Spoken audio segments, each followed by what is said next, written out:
after Jesus had finished instructing his 12 disciples, he went on from there to teach and preach in the towns of Galilee. When John, who was in prison, heard about the deeds of the Messiah, he sent his disciples to ask him, "Are you the one who is to come, or should we expect someone else?" Jesus replied, "Go back and report to John what you hear and see. The blind receive sight, the lame walk, those who have leprosy are cleansed, the deaf hear, the dead are raised, and the good news is proclaimed to the poor. Blessed is anyone who does not stumble on account of me." As John's disciples were leaving, Jesus began to speak to the crowd about John.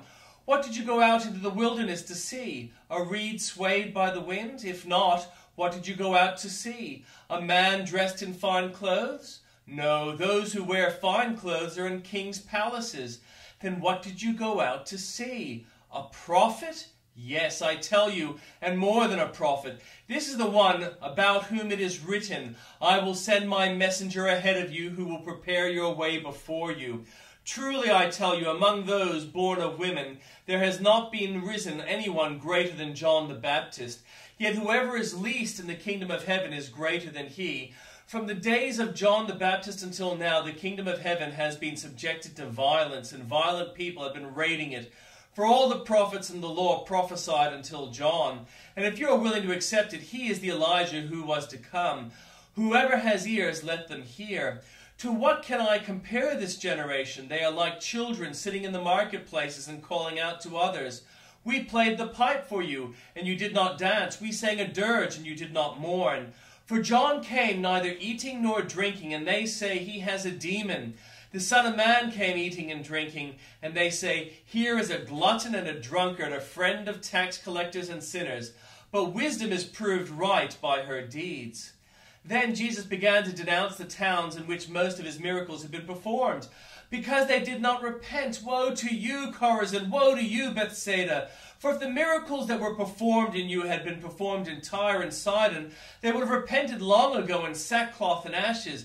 But I tell you, it will be more bearable for Tyre and Sidon in the days of judgment than for you. And you, Capernaum, will you be lifted for the heavens? No, you will go down to Hades. For if the miracles that were performed in you had been performed in Sodom, it would have remained to this day. But I tell you that it will be more bearable for Sodom on the day of judgment than for you." At that time Jesus said, "I praise you, Father, Lord of heaven and earth, because you have hidden these things from the wise and learned and revealed them to little children. Yes, Father, for this is what you were pleased to do. All things have been committed to me by my Father. No one knows the Son except the Father, and no one knows the Father except the Son, and those to whom the Son chooses to reveal him. Come to me, all you who are weary and burdened, and I will give you rest. Take my yoke upon you and learn from me, for I am gentle and humble in heart, and you will find rest for your souls. For my yoke is easy, and my burden is light." And the Old Testament reading. Now Joseph, who had been taken down to Egypt, Potiphar, an Egyptian who was one of Pharaoh's officials, the captain of the guard, bought him from the Ishmaelites who had taken him there. The Lord was with Joseph, and so he prospered, and he lived in the house of his Egyptian master. When his master saw the Lord was with him, and that the Lord gave him success in everything he did, Joseph found favor in his eyes and became his attendant. Potiphar put him in charge of his household, and he entrusted to his care everything he owned. From the time he put him in charge of his household and of all that he owned, the Lord blessed the household of the Egyptian because of Joseph. The blessing of the Lord was on everything Potiphar had, both in the house and in the field. So Potiphar left everything he had in Joseph's care. With Joseph in charge, he did not concern himself with anything except the food he ate. Now Joseph was well built and handsome, and after a while his master's wife took notice of Joseph and said, "Come to bed with me." But he refused. "With me in charge," he told her, "my master does not concern himself with anything in the house. Everything he owns he has entrusted to my care. No one is greater in this house than I am. My master has withheld nothing from me except you, because you are his wife. How then could I do such a wicked thing and sin against God?" And though she spoke to Joseph day after day, he refused to go to bed with her, even be with her.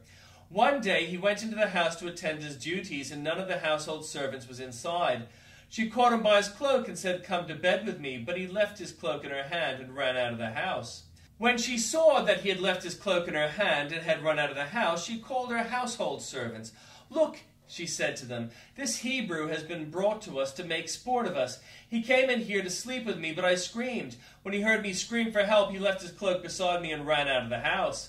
She kept his cloak beside her until his master came home. Then she told him this story. That Hebrew slave you brought us came to me to make sport of me.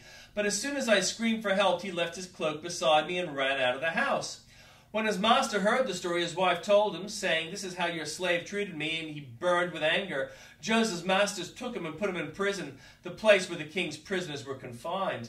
But while Joseph was there in prison, the Lord was with him. He showed him kindness and granted him favor in the eyes of the prison warden. So the warden put Joseph in charge of all those held in prison, and he was made responsible for all that was done there. The warden paid no attention to anything under Joseph's care, because the Lord was with Joseph and gave him success in whatever he did.